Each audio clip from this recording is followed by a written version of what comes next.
Halo semuanya, apa kabar? Semoga baik-baik saja. Semoga sehat-sehat saja karena memang kesehatan merupakan aset investasi yang paling berharga di tengah pandemi ini. Dan sekarang udah nggak terasa banget, sekarang udah tanggal 10 aja, dimana berarti untuk menuju 2022 kayaknya tinggal 20 hari lagi ya. Nggak rasa 20 hari lagi kita menuju 2022. Dan ini tandanya momen-momen bahwa kita tuh harus recap lagi nih di tahun 2021. Perjalanan hidup kita tuh seperti apa sih? Pastinya tentu perjalanan manusia itu ada yang masa ups and downs, dan juga pastinya ada masa-masa cuan, ada masa-masa yang nggak cuan, dan lain-lain sebagainya. Tapi semoga lebih banyak upsnya ya di tahun 2021 ini. Dan juga teman-teman, nggak cuma perjalanan hidup yang harus direview setiap tahunnya, tapi juga perjalanan investasi kita.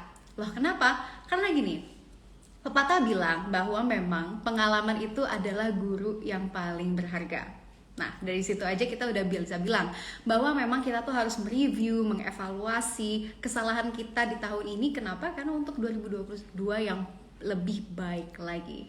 Nah, terkait dengan investasi, kita juga harus recap nih. Di tahun 2021 kita tuh nabungnya bener atau enggak sih? Investasinya kita di tempat yang bener atau enggak sih? Dan juga kita harus lihat 2021 kesalahan kita di mana agar tidak terulang di tahun 2022. Maka dari itu, untuk tahun yang lebih cuan lagi bersama saya Clara Antawijaya, inilah Looking Back for the Future, persembahan dari Insight Investment Management. Dan hari ini aku nggak akan sendiri karena aku akan ditemenin oleh salah satu expert yang sangat bagus dalam bidangnya, karena beliau merupakan sosok yang sangat pintar dalam hal percuanan. Siapa dia? Dia adalah Mas Steve dari Head of Advisory PT Insight Investment Management. Jadi langsung aja kita invite ya. Oke, bentar ya. Aku invite terlebih dahulu Mas Steve-nya. Wait a second. Oke, Mas Steve ya di mana ini? Ayo kita lihat Mas Steve di mana. Wait a second. Sambil kita nunggu Mas Steve, mungkin kalian juga aku harus kasih tahu bahwa mungkin ada yang mau bertanya, silakan banget. Nanti tinggal tanya aja di kolom komentar, kolom Q&A juga nggak apa-apa. Kalian nanti bisa langsung tanya-tanya aja. Tapi nanti kita bakal ngobrol langsungnya sama Mas Steve. Beliau merupakan Head of Advisory dari PT Insight Investment Management. Kalau personally, aku ngelihat sih memang di tahun 2021 tuh dinamis banget ya. Ada sektor-sektor yang lebih cuan dari biasanya. Misalkan di kuartal pertama tuh biasanya banyak sekali yang ngoleksi saham-saham di sektor teknologi. Tapi kalau misalkan kita lihat juga di tahun 2021 di sektor di kuartal kedua itu justru sektor-sektor yang kayak misalkan komoditas justru yang menjadi andalan. Tapi kita nggak tahu nih tahun 2022 kayak apa. Tentunya kita bisa melihat proyeksi 2022 kalau misalkan kita melihat di tahun 2021 itu seperti apa. Nah, ini udah ada request and join dari Mas Steve dari akun Investment. Kita sapa dulu kali ya. Mas Steve. Oke. Hai Mas Steve. Halo. Halo, selamat sore. Halo, selamat sore Mas Kedengaran Steve. nggak Gimana suara saya? kabar, sehat? Sehat, sehat. Gimana Oke, kabarnya, luar Clara? biasa, luar biasa. Mas Steve, gimana ini? Deg-degan gak sih 2022 nih bentar lagi udah mau going on gitu Mas Steve? Kalau misalkan kita lihat pergerakan apa ya? Misalkan kita lihat deh dari yang kecil aja nih, HSG dulu. Tahun 2021 tuh reboundnya cepet banget. 2022 semoga makin rebound lagi ya. Tapi Yes. kalau misalkan kita lihat dari investasi-investasi yang lain juga 2021 tuh trennya malah bagus banget ini. Tapi mungkin kalau dari perspektifnya Mas Steve sendiri, Ya, gimana nih 2021 sebenarnya apa yang paling ikonik sih dari 2021, gimana Mas Steve? iya betul sekali Clara ya. Jadi 2021 itu istilahnya recovery ya. Setelah Hmm. kita tahun 2020 itu kita menghadapi COVID ya, lalu sempat juga IHSG jatuh dalam kan. Di tahun 2021 ini juga kita sudah IHSG bisa dibilang sudah all time high ya. Jadi udah sempat mencapai level yang lebih tinggi daripada sebelumnya. Jadi memang recovery dari saham dan ekonomi itu memang gitu ya, sejalan lah. Jadi kalau ngomongin soal tahun 2021 sebenarnya banyak sekali ya kejadian-kejadian yang mungkin ya kita bisa ingat ya, bisa remind kembali di tahun 2021. Sebenarnya pada awal tahun gitu kan kita kan masih bergulat dengan COVID ya. Jadi setelah Desember 2020 kita sempat longgar kan. Tahun 2021 kita ketat lagi gitu kan untuk COVID gitu kan. Lalu banyak sekali misalnya pada awal tahun juga kita tuh banyak sekali isu seperti, bukan isu sih ya, lebih kayak investor tuh memberikan apresiasi terhadap Tesla. Masih ingat nggak Tesla mau investasi ke Indonesia? Banyak investor yang suka kan? Iya, itu ikonik banget dan gak jadi. Ya, Tesla kan diisukan kan mau bangun pabrik ya baterai. Memang benar, Indonesia itu memang salah satu sumber nikel terbesar di dunia. Jadi semua pemain global electric vehicle juga pasti butuh Indonesia gitu kan. Dan Tesla kan pada awal tahun kan juga memberikan, pada bulan Januari kan banyak sekali rencana ya kan untuk membangun pabrik ya, pabrik baterai. Cuman memang akhirnya masih tertunda ya Teslanya untuk membangun pabrik. Cuman untuk saham-saham seperti yang bergerak di bidang nikel ya, seperti Antam, Tins itu juga akhirnya bergerak positif ya pada awal tahun. Kita kan masih ingat ya kejadiannya Tesla yang mau masuk Indonesia.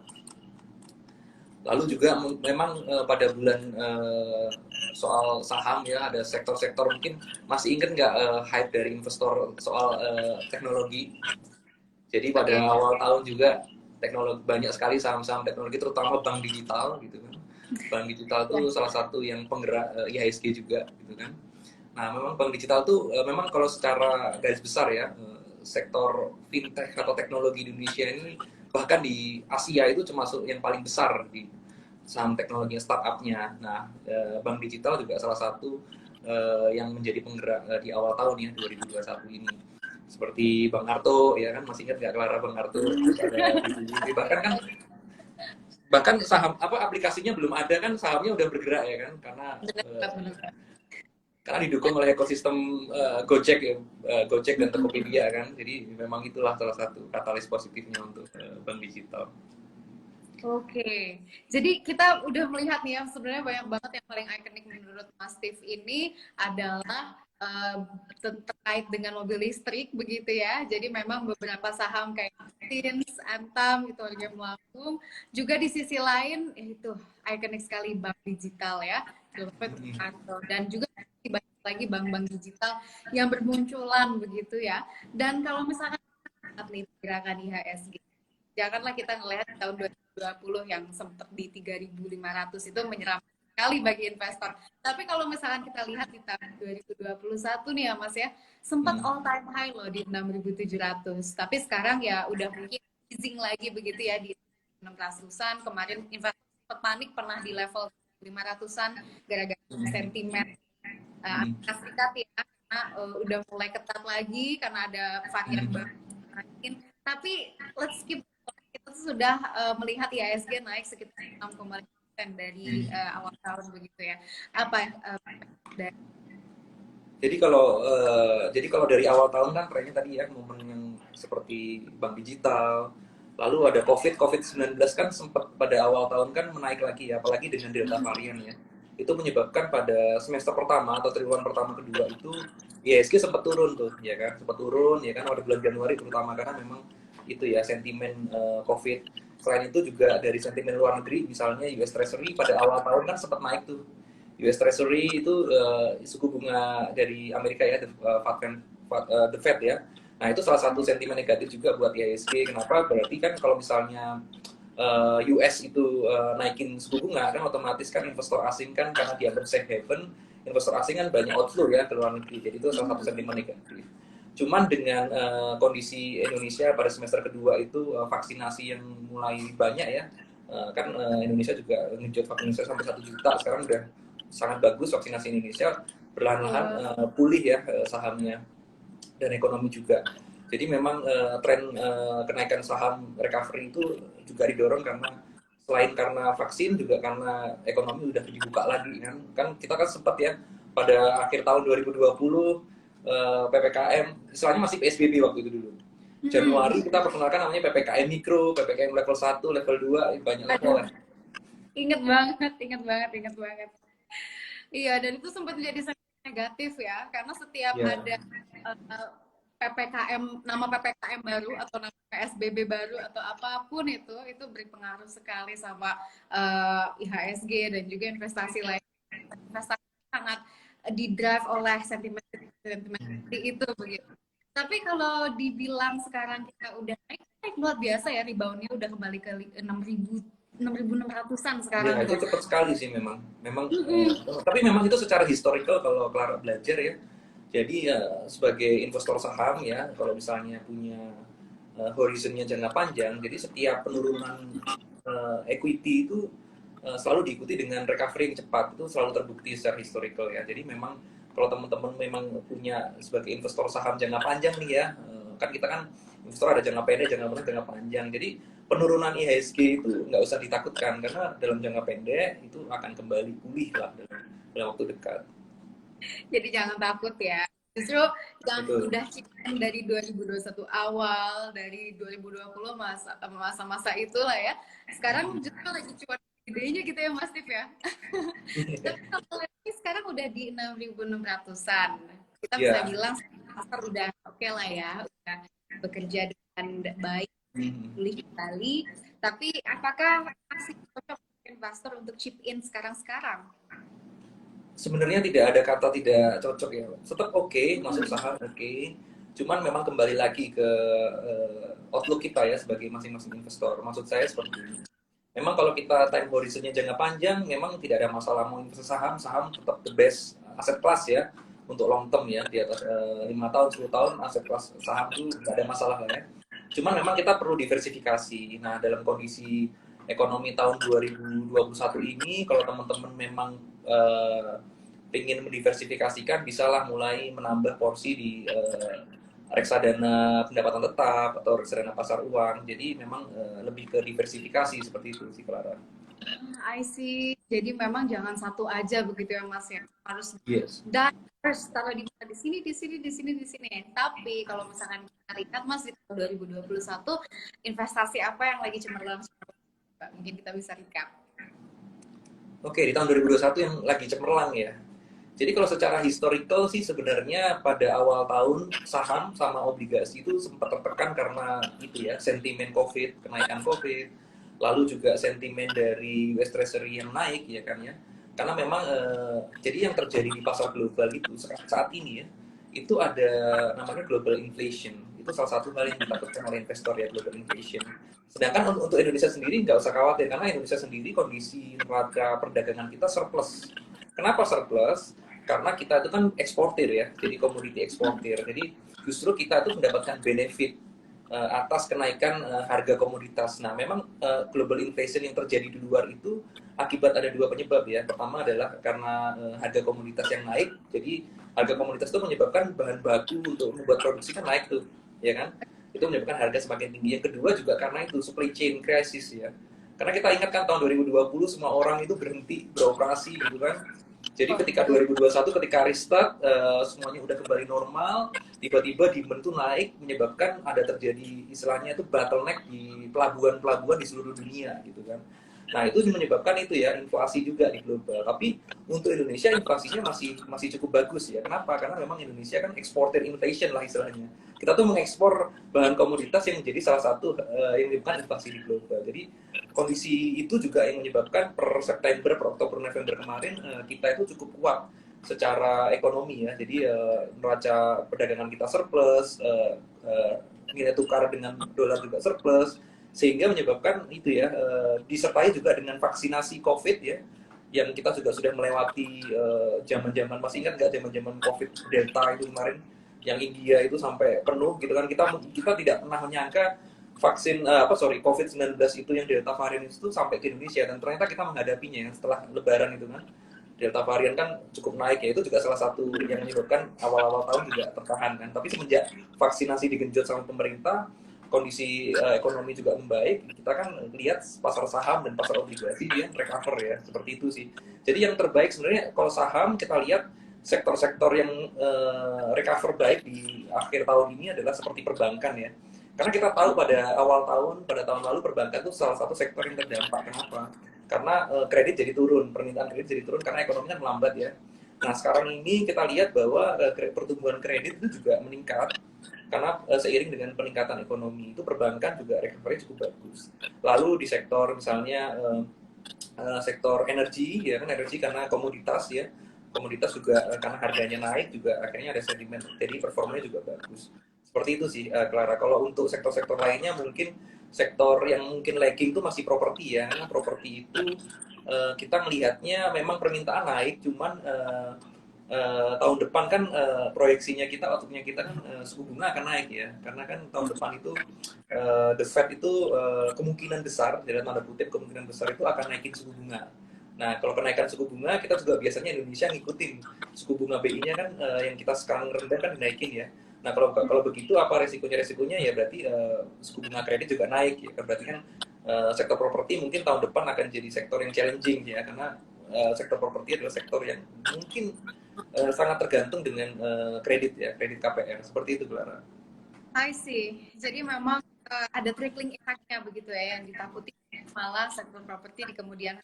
Tapi kita sudah melihat sebenarnya banyak sekali insentif-insentif yang diberikan oleh pemerintah ya terkait dengan properti. Contohnya DP 0%, terus juga kebijakan KPR dimudahkan lah dan sebagainya. Tapi kalau kita melihat di tahun 2021 sebenarnya properti fine-fine aja begitu ya Mas ya kan. Sudah melihat banyak sekali insentif yang digelontorkan. Begitu. Betul, betul. Sebenarnya insentifnya bener ya, DP 0%, insentif dari pemerintah tuh banyak untuk sektor properti. Dan misalnya, Iya, kita, contohnya kayak otomotif kan kelihatan ya, sektor pajak yang insentif pajak buat pemerintah itu kemarin membuat penjualan mobil di kios itu juga betul bagus sekali. ya. Karena sebenarnya tahun 2020 awal-awal pandemi COVID-19 semua sektor sebenarnya terkena begitu ya Mas ya. Tapi juga kita bisa lihat ada yang nusuk lebih dalam itu mungkin otomotif dan juga sektor properti. Tapi ya kita lihat tahun 2021 itu kan tahun kebangkitan yang kita sudah lihat banyak sekali kebijakan fiskal dan moneter diberikan oleh pemerintah. Jadi kita sudah lihat trickling efek yang di kayak sektor-sektor tahun 2021. Nah sekarang tinggal PR-nya 2022 yang kira-kira apa begitu ya nanti. Kita belum bisa lihat gitu ya Mas ya secara proyeksi jelasnya. Tapi kalau kita lihat satu ini sangat dinamis sekali. Oke Mas, tapi kalau misalkan kita melihat nih ya, sekarang lagi zaman sekali yang namanya new economy. Economy ada green economy dan lain hal sebagainya. Perspektif Mas Steve akan the new economy seperti apa? Ya, jadi itu salah satu IHSG kan sempat ya bulan Februari kan rebound. Tapi reboundnya itu lebih banyak dikontribusikan oleh new economy istilahnya ya. Karena saham-saham big caps itu underperform pada awal tahun. Kenapa? Karena banyak investor. Jadi salah satu penyebabnya adalah investor retail kita kan selalu naik ya. Jadi pembukaan rekening dana investor dari itu ke C, itu kan juga menunjukkan peningkatan signifikan. Bahkan porsi investor domestik sekarang kan jauh lebih tinggi daripada investor asing kan. Nah, tandanya itu kita memiliki basis investor retail yang cukup kuat. Nah, mereka memang lebih bisa adaptif atau istilahnya menerima namanya saham-saham yang new economy seperti bank digital gitu kan. Kemarin Bukalapak, masih ingat nggak Bukalapak IPO gitu kan? Itu juga salah satu itu ya, banyak sekali investor yang tertarik gitu loh untuk investasi saham di new economy. Memang Indonesia itu secara garis besar ya, secara garis besar sektor startup Indonesia itu paling besar di Asia Tenggara. Jadi memang bahkan nanti di tahun 2022 kalau kita lihat Amerika ya, US itu porsi sektor saham teknologi itu sudah cukup besar. Ya ada Apple, ada Microsoft. Nah, kita juga melihat mengekspektasikan new economy itu akan menjadi salah satu porsi besar di tahun 2022. Kita kan tunggu nanti ada Goto, ada Traveloka, bakal IPO ya kan. Itu yang akan menjadi salah satu penggerak ekonomi, dan memang Indonesia pasar untuk startup untuk teknologi perusahaan teknologi juga tinggi adaptasinya, seperti itu Mbak Clara. Pasti kalau kita melihat bandingannya Amerika Serikat kita ketinggalan jauh ya Mas ya. Soalnya sektor teknologinya luar biasa sekali ya Mas dalam bursa sahamnya begitu ya. Dan di tahun 2022 sektor-sektor teknologi ini akan aja stock market gitu ya Mas ya. Doakan saja begitu. Iya, Baik. iya. Dan Memang Mas sudah hmm? memang sektor teknologi itu istilahnya dalam tanda kutip memang masih perlu membuktikan bisnis modelnya ya. Cuman Yes. karena size-nya begitu besar, memang tidak bisa dipungkiri bahwa para fund manager atau manajer investasi harus ada porsi teknologi juga di portofolio mereka ya, seperti Bukalapak. Nanti kalau ada Gojek, Tokopedia ya harus dimasukkan ke dalam portofolio karena porsinya penggerak dari itu ya, dari indeks juga kan. Oke, baik Mas. Tadi Mas juga sempat menyinggung terkait dengan saham-saham gitu ya. Saham-saham yang memang old economy, old money yang memang bahkan itu sebenarnya di awal tahun 2024 kinerjanya tidak begitu baik. Tapi kita bisa melihat di akhir-akhir ini banyak investor yang berarahnya ke old money, old economy seperti perbankan Betul. yang juga sekarang sudah dibangun kembali. Di tahun 2022 kira-kira yang old economy seperti perbankan apakah ini akan menjadi primadona di awal tahun saham-saham Iya, iya. Memang investor belum mencari aman begitu? Bagaimana Mas? oke. Jadi memang pada awal tahun ya memang istilahnya ya karena saham tuh banyak di istilahnya banyak retail ya, retail investor gitu kan ya, yang lebih bisa menerima adaptif terhadap new economy. Nah ternyata pada semester kedua ini bahkan triwulan keempat ini saham-saham old economy ternyata outperform. Hal ini memang sejalan ya, sejalan dengan inline dengan itu ya recovery ekonomi ya. Ketika COVID itu sudah itu ya kondisinya sudah mereda ya kan. Yang kedua juga inflasinya juga bagus, neraca dagang kita juga bagus. Saham-saham old economy seperti perbankan itu justru malah outperform karena ekspektasinya kredit mulai pulih ya kan ya. Terus CKPN atau provisi atas itu ya NPL juga menurun sehingga ekspektasi dari investor itu juga akan pulih. Nah tahun 2022 saya rasa itu ya untuk old economy istilahnya memang saham-saham blue chip ya istilahnya saham-saham yang sudah lama itu ya mungkin itu akan kembali lagi ya kembali lagi maksudnya investor akan percaya karena melihat kondisi ekonominya sudah mulai pulih di tahun 2022 jadi saham-saham perbankan itu juga masih akan menjadi penggerak untuk di tahun 2022. Oke, jadi memang tahun 2022. Oke, tapi kalau misalkan kita melihat valuasinya Mas ya, ada tips ya Mas ya. Bagaimana ini saham-saham masih digandrungi sekiranya di tahun 2022, tapi sebelum itu mungkin kita evaluasi lagi nih. Perjalanan saham-saham blue chip tahun 2021 bagaimana? Apakah investor suka sekali dengan yang namanya blue chip atau justru mencari yang memang valuasinya small medium begitu Mas? Ya, kalau saya lihat itu ya, jadi kalau saya, ini pendapat saya rasa bahwa apa kayak MI atau institusi itu masih cenderung investasinya kepada saham-saham old economy. Ya kan, kita lihat memang investor asing juga proksinya banyak ke saham-saham old economy ya, saham perbankan. Nah, saham-saham seperti retail investor gitu ya, itu banyak memang mereka masuk ke saham-saham di ekonomi ya, seperti masuk ke Bukalapak, Arto, PBYP, seperti itu. Oke, baik. Kalau misalkan kita melihat Mas Rif di tahun 2022, apakah investor lebih baik mengambil yang blue chip atau justru small medium caps? Oke, jadi small mid cap, oke gini. Jadi secara historical, ya kan, saham-saham yang masuk ke dalam small atau mid cap itu memberikan return yang lebih tinggi daripada saham-saham yang big cap, ya kan? Kenapa? Karena memang saham small cap itu istilahnya kan saham-saham yang belum tervaluasi oleh pasar ya, tervaluasi market dengan baik. Sorry ada suara yang dengung. Oh iya, sekarang sudah nggak ada? Oke. Oke, Ya, ya. lanjut Mas. Sudah nggak ada. Oh, oke lanjut. Saya kemana ya? Lupa. Small caps, medium caps. Oh, small cap. Jadi gini, saham-saham small cap itu memang saham-saham memberikan return yang lebih bagus daripada big cap. Itu secara historical. Jadi, tapi, ya kan, tapi dengan risiko yang lebih tinggi daripada saham big caps, ya kan? Returnnya small cap sama mid selalu lebih baik outperform dibandingkan big cap dengan risiko. pendapat saya untuk teman-teman yang memiliki jangka waktu yang panjang sehingga bisa menanggung resiko yang lebih tinggi, ya kan?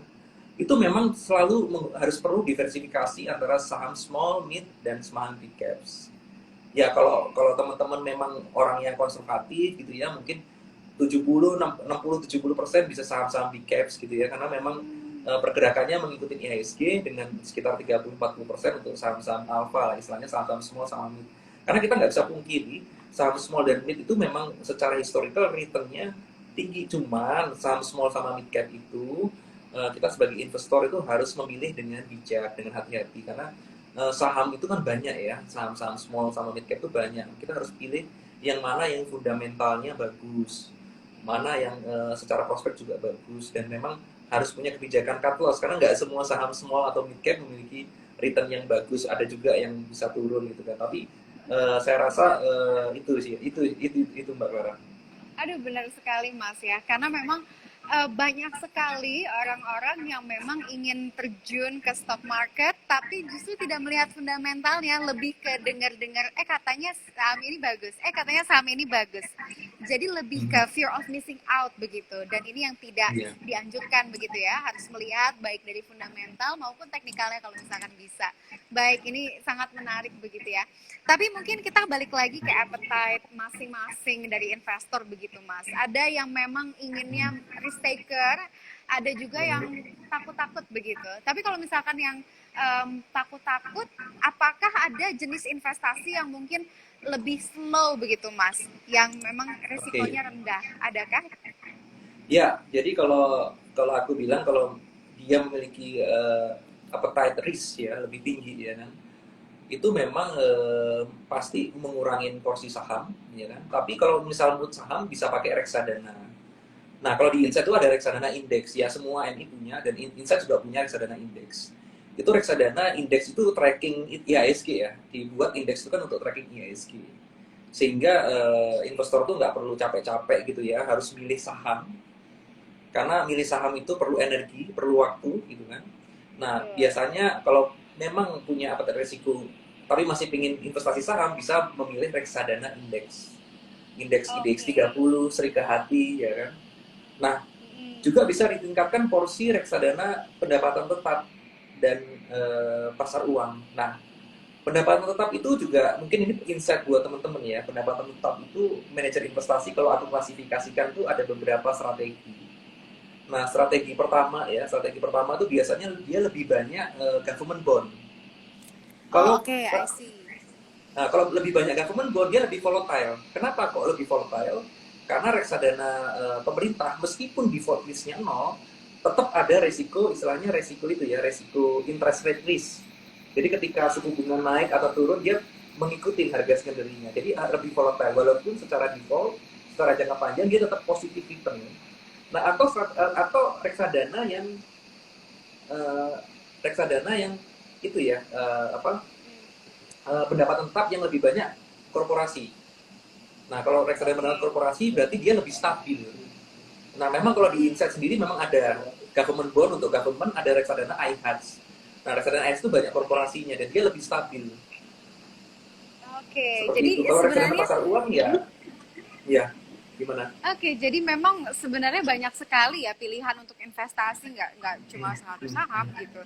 Tapi banyak sekali contohnya reksadana. Itu juga risk appetite-nya masing-masing dari investor. Mau yang risk taker lah, mau yang Ya. mungkin tidak begitu risk taker. Oke, ini luar biasa sekali ya. Kalau biasanya yang paling hype di tahun 2021 itu apa Mas? Reksadana sahamkah atau ada yang lain? Iya, kalau reksadana. Jadi gini, kalau reksadana saham memang itu ya bergejolak ya, tergantung IHSG juga ya kan. Nah, memang kalau misalnya untuk memitigasi istilahnya memitigasi risiko volatilitas ini sebagai investor saham, memang lebih baik uangnya ditaruh di investasinya ditaruh di reksadana pendapatan tetap atau pasar uang ya, Oke. sambil menunggu momen pendapatan tetap. Seperti itu sih. Oke, wah ini luar biasa sekali. Ini insight juga buat teman-teman sekalian ya. Ini merupakan apa ya, pengetahuan yang yang sangat berharga karena ini juga mengantarkan cuan bagi kita semua begitu ya. Dan juga teman-teman kalau misalkan kalian melihat bahwa di tahun 2021 itu dinamis, kita bisa melihat lagi di tahun 2022 seperti ini akan lebih dinamis lagi karena pasti akan ada pemulihan ekonomi baik dari domestik dan global. Tapi Mas, saya mau nanya nih sedikit ya terkait dengan Amerika Serikat. Ya seperti yang kita tahu ya, apapun kebijakan yang diambil Amerika Serikat pasti memiliki dampak yang signifikan luar biasa terhadap perekonomian negara berkembang, contohnya Indonesia. Nah, sepertinya Amerika ingin melakukan tapering nih Mas di Yes. tahun depan begitu ya. Kita harus berhati-hati nggak sih atau justru take it easy aja karena tapering will go on anyway gitu. Iya. Jadi kalau kita lihat tahun 2021 pada awal tahun US Treasury sempat naik 1,73% ya, dari sebelumnya 1,5. Itu sebenarnya bukan kebijakan The Fed untuk naikin US Treasury. Maksudnya itu lebih karena respon pasar. Kenapa respon pasar? Respon pasar takut kalau The Fed itu akan mulai tapering ya. Jadi tapering. Nah, itu ternyata sudah dijawab ya. The Fed bilang bahwa tapering akan dilakukan, cuman bertahap. Jadi komunikasinya justru lebih baik. Jadi pasar lebih bisa merespon dengan baik. Jadi tapering itu akan bertahap dan memang sebagai Indonesia itu pasti melihat suku bunga Bank Indonesia akan ngikutin the Fed Fund Rate ya. Otomatis kalau ketika mereka naikin ya kita juga selama kalau misalnya ternyata inflasinya juga ikut naik. Jadi pertimbangannya kan kita inflation targeting ya. Jadi kalau misalnya US Treasury naik ya kita harus merespon mereka gitu kan. Tapi kalau selama inflasinya masih bisa dijaga, saya rasa tidak akan naikin suku bunga. Cuman secara konsensus di tahun 2022 hampir seluruh analis tuh bilang bahwa tahun 2022 akan tapering. Tapi saya confidence kenapa di tahun 5 tahun lalu kita pernah kejadian ya, memang ada namanya taper tantrum ya. Betul. Memang secara tiba-tiba komunikasi The Fed langsung melakukan tapering gitu kan. Jadi pasar itu belum sempat bereaksi menyesuaikan strategi mereka, jadi sehingga kita tapering. Jadi akhirnya apa yang terjadi? Akhirnya langsung aset kelas tuh hampir terdepresiasi semuanya lah. Nah kalau yang kali ini The Fed itu istilahnya gayanya, stylenya dia lebih transparan, dia lebih komunikatif, dia kasih tahu bahwa tahun 2022 kita akan tapering. Seperti itu. Jadi kita bisa thanks to Joe Biden gitu ya Mas. Yes. Coba kalau masih Trump mungkin masih terselubung. Oke, baik, ini menarik sekali, kita udah recap di tahun 2021 ini kaleidoskop dari market luar biasa sekali, sangat impactful. Mas, ada beberapa pertanyaan nih dari netizen. Kita jawabin boleh ya? Boleh, silakan. Oke, pertanyaan dari Rizky Awadi. Pertanyaannya adalah, bagaimana dengan sektor kesehatan di tahun 2022? Apakah membaik? Gimana Mas? Mungkin sektor kesehatan nih. Jadi gini, sektor kesehatan itu di tahun 2020-2021 sudah cukup membaik ya. Jadi istilahnya high base. Jadi high base itu istilahnya karena 2020 itu earning sama 2021 earning udah tinggi. Jadi tahun 2022 saya rasa saya lebih netral untuk sektor kesehatan. Kenapa? Karena tahun 2021 sudah lumayan outperform, earningnya juga sudah bagus. Dan apalagi di tahun 2022, kalau misalnya kita sudah normal lagi, ya harusnya itu ya, misalnya kayak bed occupancy rate itu, ratio juga, atau tingkat keterisian rumah sakit juga sudah normal kembali. Jadi saya cenderung sektor kesehatan tidak buruk, tapi juga mungkin tidak sebaik tahun 2021 ini. Oke. Lebih ke normal-normal aja ya. Iya, normalisasi begitu ya. Karena memang tidak hanya di stock market saja, tidak hanya di capital market saja, secara perekonomian juga ya, di tahun 2022 diproyeksikan akan terjadi normalisasi fiskal dan normalisasi moneter. Itu pasti juga memiliki trickling effect begitu ya dengan sektor-sektor tertentu. Oke, baik Mas. Itu tadi terkait dengan sektor kesehatan.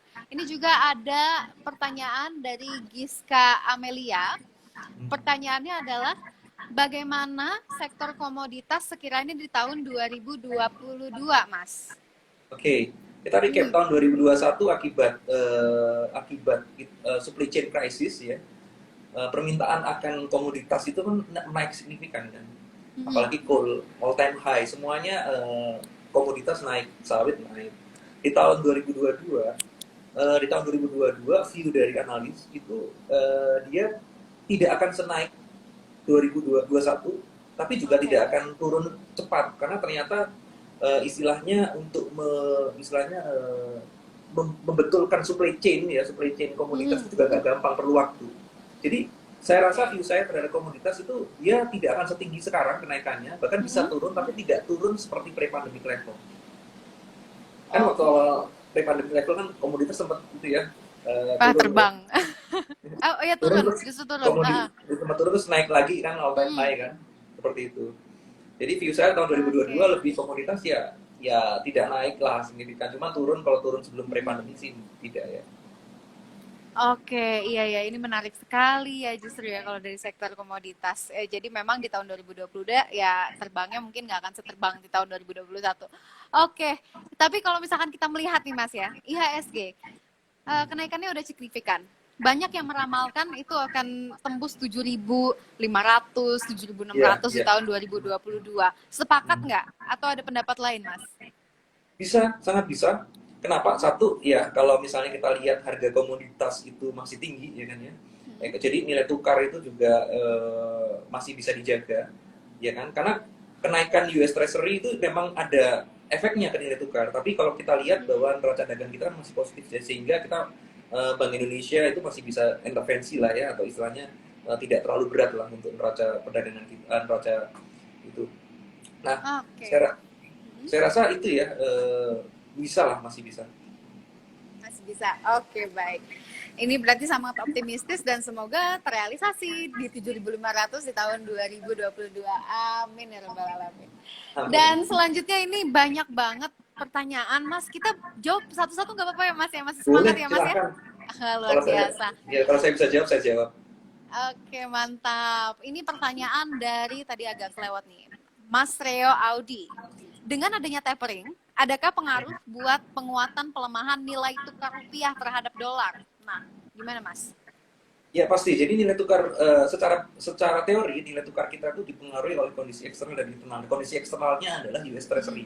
Ketika US Treasury naik, otomatis karena safe haven, banyak investor yang akan menarik dana ke luar negeri. Jadi kita biasanya untuk mengatasi itu BI menaikkan suku bunga ya. Jadi ketika menaikkan suku bunga juga efek ke aset kelas lain. Aset kelas seperti karena kan suku bunga naik kan berarti ya itu ya diskon rate, kalau kita bicara valuasi diskon rate naik, ya kan persen value jadi kecil. Tapi makanya kita harus melihat ke fundamental dari perusahaan, yaitu laba ruginya. Nah di tahun 2022 untuk bisa ke 7.000 memang kita harus melihat PI dari IHSG. Jadi earningnya juga kita lihat. Kalau earningnya pulih dan saya koreksi saya dengan kondisi COVID seperti sekarang ya. Semoga Omicron tidak menjadi suatu the next itu ya wave lagi ya. Semoga. Itu saya rasa 7.500 masih bisa naik seperti itu ya. Oke, luar biasa. Jadi ada kaitannya ya tapering dengan itu. Tapi betul, tentunya Bank Indonesia memberikan kebijakan moneter yang sesuai ya agar rupiah tetap stabil begitu. Oke, baik. Ini masih ada pertanyaan lagi dari Mas Valdevi. Masa depan saham batubara terkait dengan isu energi bersih. Wah, ini menarik sekali Mas ya, karena memang kita berusaha untuk zero carbon gitu di tahun 2030. 2030 kurang, jadi pengurangannya itu 60%. Tapi intinya kita mengurangi karbon begitu Mas. Gimana nih nasib saham-saham batubara? Ya, jadi memang saham batubara salah satu tantangannya adalah permintaan ya. Permintaan batubara akan berkurang, dan itu memang kelihatan ketika COP26 kemarin ya di Glasgow itu kita sepakat, Indonesia sepakat bahwa akan mengurangi penggunaan karbon, menggunakan ya istilahnya penggunaan coal. Dan mau nggak mau memang secara jangka panjang memang ada sentimen negatif terhadap batubara karena permintaan berkurang, ya kan ya. Tapi kita melihat bahwa prosesnya itu transisinya masih berjalan. Kalau kita lihat RUPTL-PLN gitu kan, penggunaan batu bara itu masih diperlukan, apalagi Indonesia itu batu bara itu kebanyakan suplai ke PLN ya, dan PLN memang kelihatan masih menunjukkan pertumbuhan walaupun porsi batu bara akan berkurang. Jadi secara jangka panjang memang batu bara itu, penggunaan batu bara akan berkurang, tapi permintaannya dalam jangka pendek menengah masih cukup tinggi karena memang batu bara itu salah satunya ya itu energi listrik ya. Jadi ya Betul. kebutuhan untuk Indonesia juga gitu kan. Betul sekali, betul sekali. Karena memang tidak bisa dipungkiri juga demand untuk batu bara ini masih sangat tinggi untuk Indonesia karena memang harga coal yang murah dibandingkan energi-energi yang lain begitu. Jadi nampaknya juga untuk kedepannya masih aman lah ya sama Iya. batu bara. Oke, baik Mas. Ini masih ada pertanyaan. Oke. Pasca COP26 kemarin, ke depan sektor energi terbarukan dan digitalisasi bagaimana prediksi ya? Mungkin saham-saham teknologi kali ya. Tadi kita udah bahas terkait.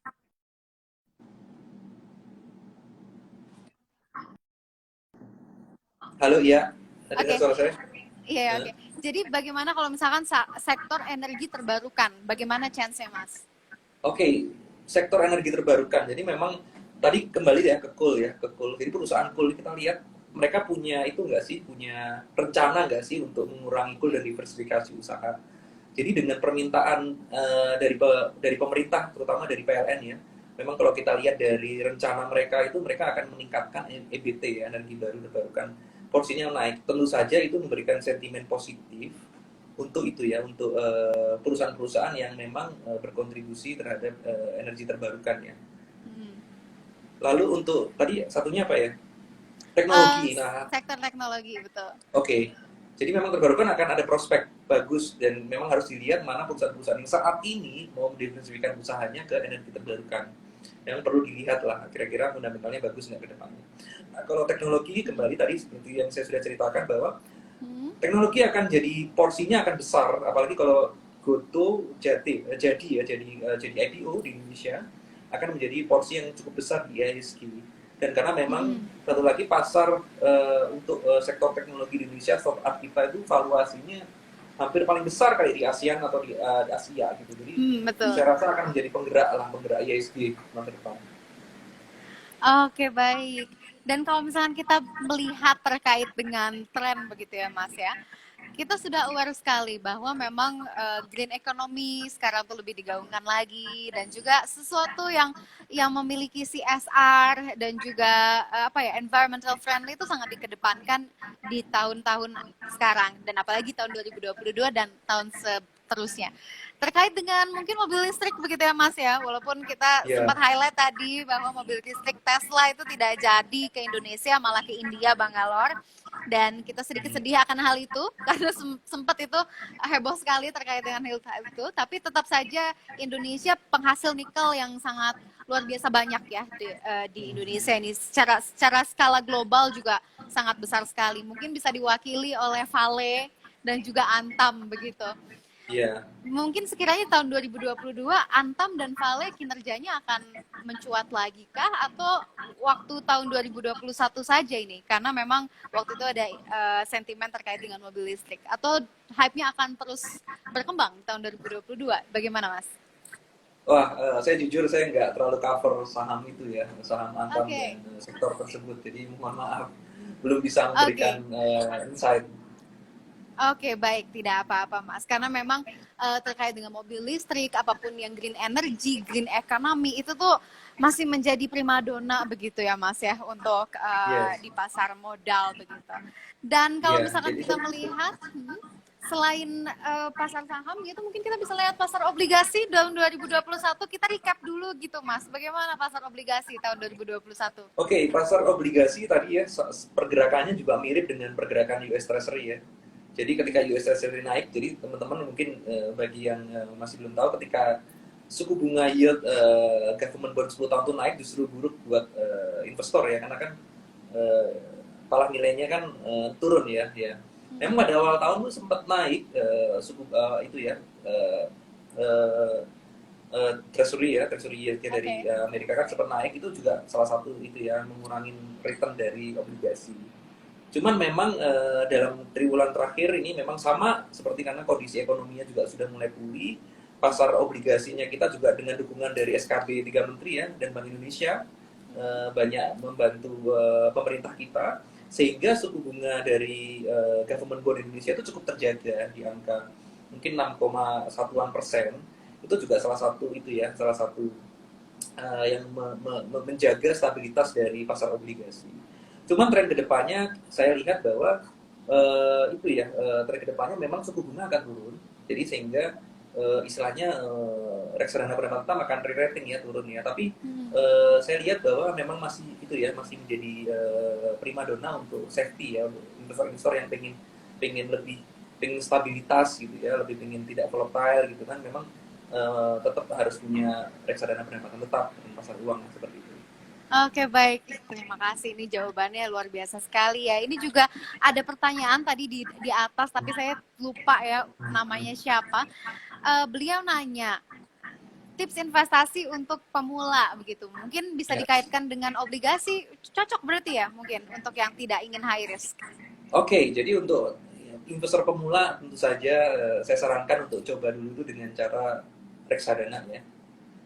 Kalau memang returnnya memang suka yang safety gitu kan ya, untuk istilahnya dana darurat gitu ya, untuk kebutuhan jangka pendek, bisalah coba reksadana pasar uang gitu kan. Atau misalnya pengen yang returnnya lebih tinggi gitu kan ya, bisa reksadana pendapatan tetap. Nah kalau misalnya saham ya bisa reksadana indeks ya kan, di Indonesia ada indeks 30, kalau di pendapatan tetap ada iHeart, Syariah gitu kan. Kalau pasar uang ada Imani. Jadi untuk pemula lebih baik coba dulu di reksadana. Karena pemula biasanya pemula itu kan istilahnya uangnya itu kan masih belum banyak ya. Jadi memang biasanya kebutuhannya untuk pemenuhan dana darurat. Jadi coba-coba dulu lah investasi di pasar I uang untuk see. bermanfaat. Jadi ini buat yang takut-takut masuk ke high risk gitu ya, obligasi ini cocok banget. Ini tapi ada yang bertanya nih Mas ya, Mas Reo Audi, kalau obligasi turun lagi bisa sampai berapa ya paling rendahnya?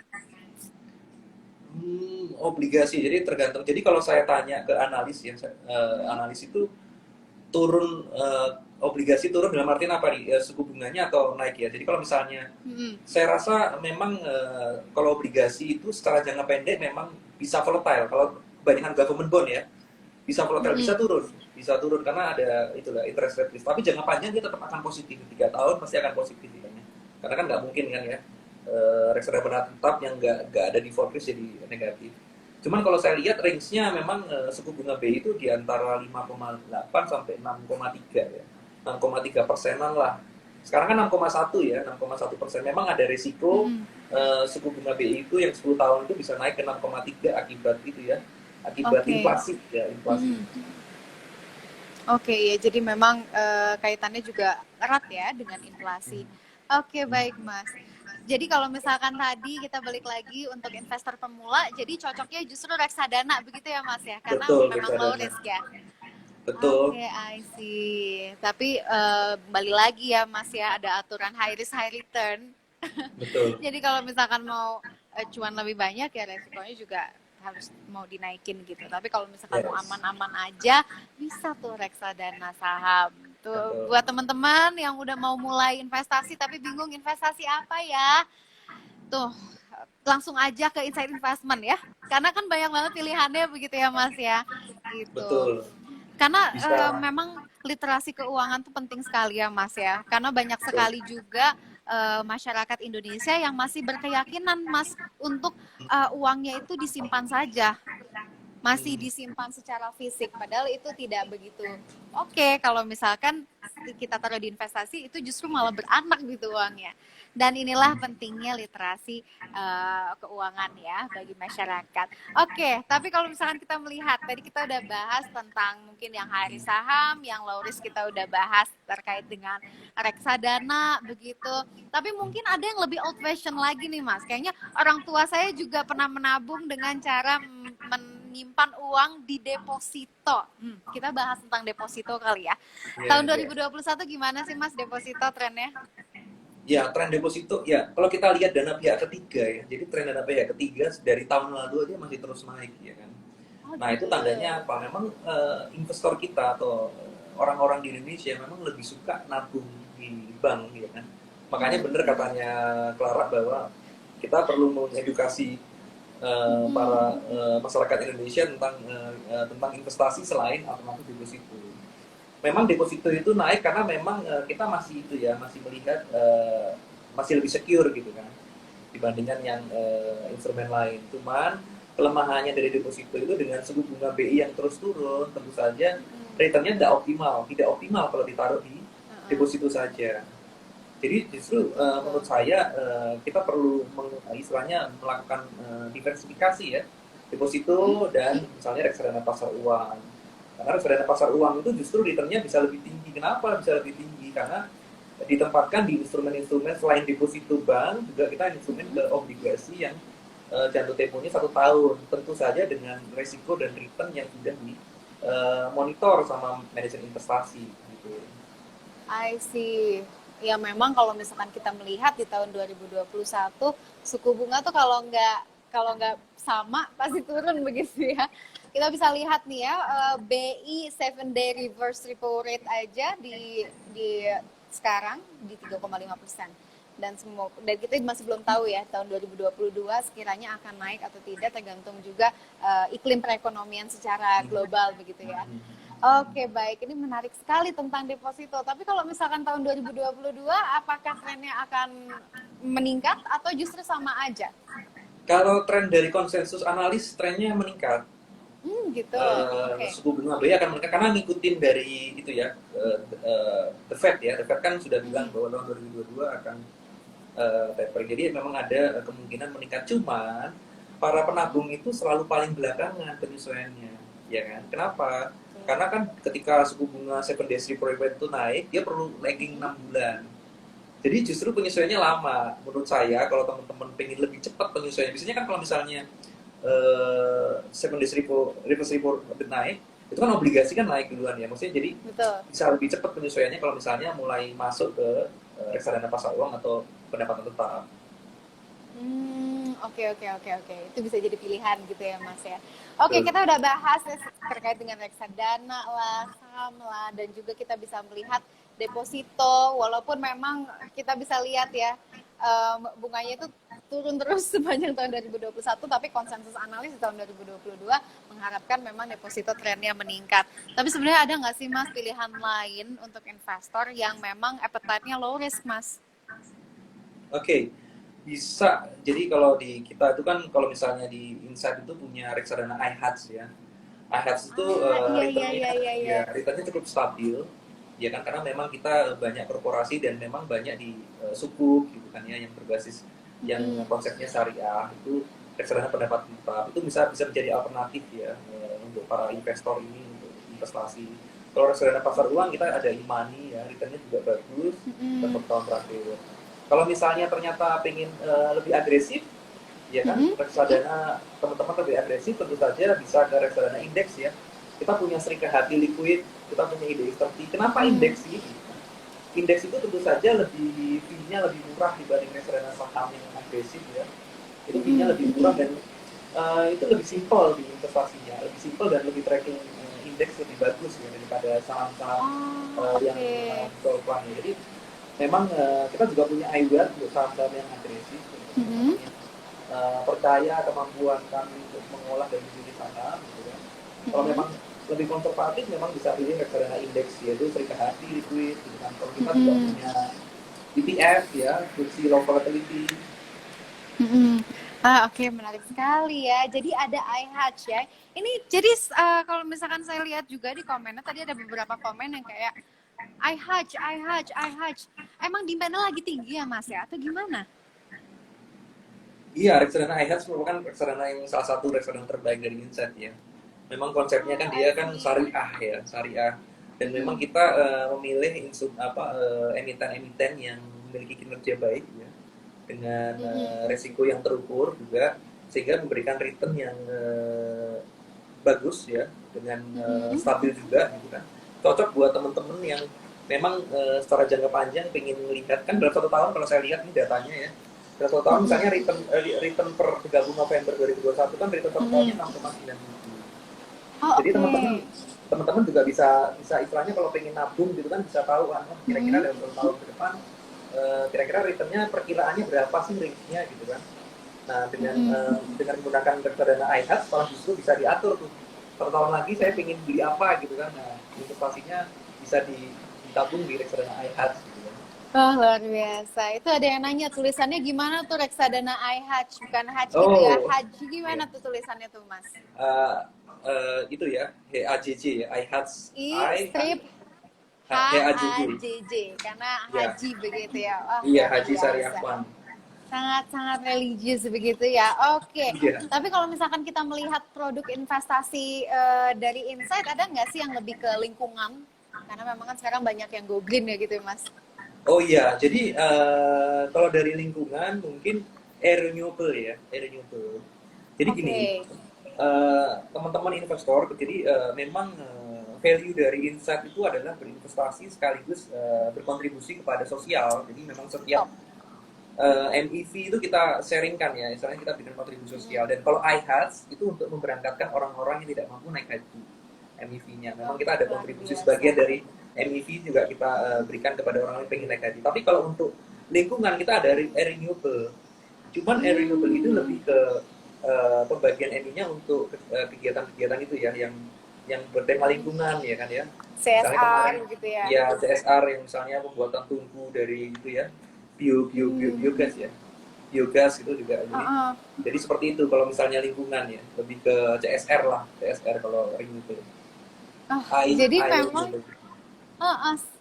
sekaligus kita nabung, tapi kita juga diberikan kesempatan untuk donasi begitu ya, sebagian kecil Betul, dari betul. itu kita. Wah, luar biasa. Ya. Jadi Seluruh reksadana sambil kita punya misi sosial.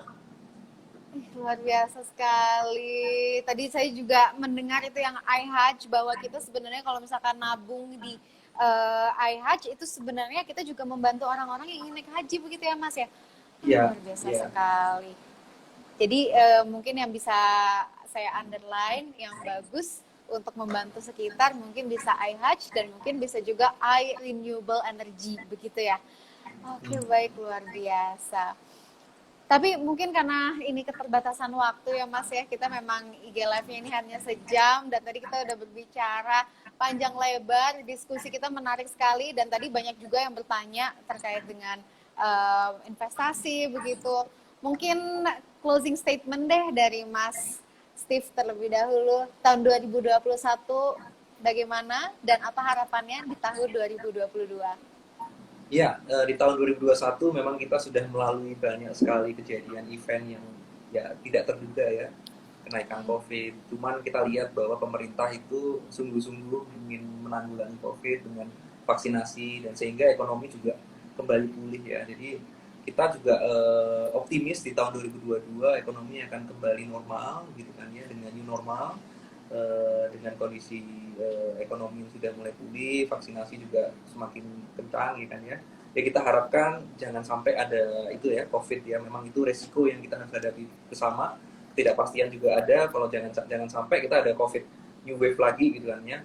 Nah untuk teman-teman yang memang pengen investasi ya, bisa pilihlah reksadana dari Insight. Mungkin bisa follow IG-nya kita punya insight-nya dari @insight_investment, _investment, di Twitter juga ada @insight, Facebook juga ada. Nah teman-teman kalau pengen mau subscribe apa mau lihat dulu bisa, silahkan, bisa ada beberapa ya. Kita juga punya kerjasama dengan Apert ya untuk subscribe investasi kita. Seperti contohnya Ajaib ya, contoh ya, ini mungkin iklan dulu ya. Cuman teman-teman mungkin bagi investor yang masih punya keinginan, masih risk averse ya dengan kondisi sekarang, mungkin bisa mulai mempertimbangkan reksadana pendapatan tetap dan pasar uang yang returnnya lebih stabil lah ya, lebih stabil dibandingkan reksadana yang lain. Seperti itu, Sarah. Oke, baik. Wah, luar biasa sekali. Mas Steve, terima kasih banyak atas diskusi kita hari ini. Wah, luar biasa sekali. Kalau saya ngelihat dari question box hari ini, itu banyak sekali yang nanya, gimana kak properti, gimana kak transportasi, gimana kak reksadana, lalalala, banyak sekali. Tapi mungkin untuk kedepannya lagi bisa cari tahu lebih jauh lagi dan bisa langsung tanya Insight Investment begitu ya. Oke, baik. Terima kasih banyak atas waktunya Mas Steve. Sehat selalu karena kesehatan merupakan aset paling baik di saat-saat ini, apalagi di pandemi COVID-19. Sehat selalu Mas, terima kasih atas waktunya. Terima kasih Clara, sehat selalu juga. Dan terima kasih juga untuk teman-teman yang sudah menyaksikan IG Live dari Looking for Tomorrow. Oke, baik. Terima kasih. Inilah Kaleidoskop 2021 bersama Insight Investment Management. Sampai jumpa. Sampai jumpa.